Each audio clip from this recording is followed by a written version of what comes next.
the story to me was always he left the game because there was more money in music in movies. But reading your book, it seems like he had designs on coming back to the game, but he was threatened by the then owner of the Cleveland Browns, so he decided to walk away. What can you tell us about what took place between him and owner Art Modell? I mean, I just, this is why one writes books, because to correct history in a lot of respect, because Yes. I certainly grew up as a huge football fan, and I'm way too young to have seen Jim Brown play. And I grew up with the idea that you just described, that he left football because he got a chance to star in the Dirty Dozen. Mm-hmm. And he was like, wow, this is going to be my future. And that's not what happened at all. He was filming the Dirty Dozen during the off season, Mm-hmm. but then terrible weather on the set meant that Jim Brown would have to miss training camp.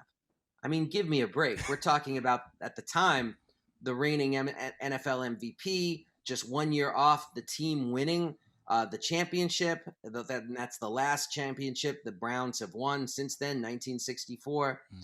And there Jim Brown is just saying, I'm going to have to miss training camp to finish this movie, which I'm contractually obligated to do.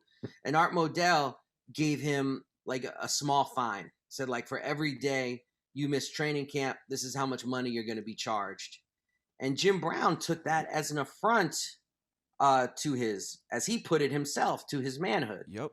See, with Jim Brown, it always comes back to manhood. That's why I called the book "Last Man Standing," is because for him, it's that's where it's at. Whether he's in Hollywood, whether he's playing sports, whether it's in his relationships with women, certainly, whether it's how he's worked with gangs, it always comes back to this question of manhood. And so when Art Modell was, as he felt, questioning his manhood, treating him as somebody who is something less than a full human being, he walked away from the NFL. And when he did that, the shockwaves it sent, I mean, there are no words for it. Mm-hmm. And it took till Barry Sanders, it's like 40 years, 30 years later, to see an NFL player walk away instead of limp away from the sport. You've seen that a lot more in recent years. Yep. As players have been more educated about concussions and things of that nature. But until Jim Brown, no one had ever walked away. Mm-hmm. And then you have somebody like Barry Sanders walking away. I mean, it just says something about how, I think, frankly, addictive playing in the NFL is for a lot of players. Yes.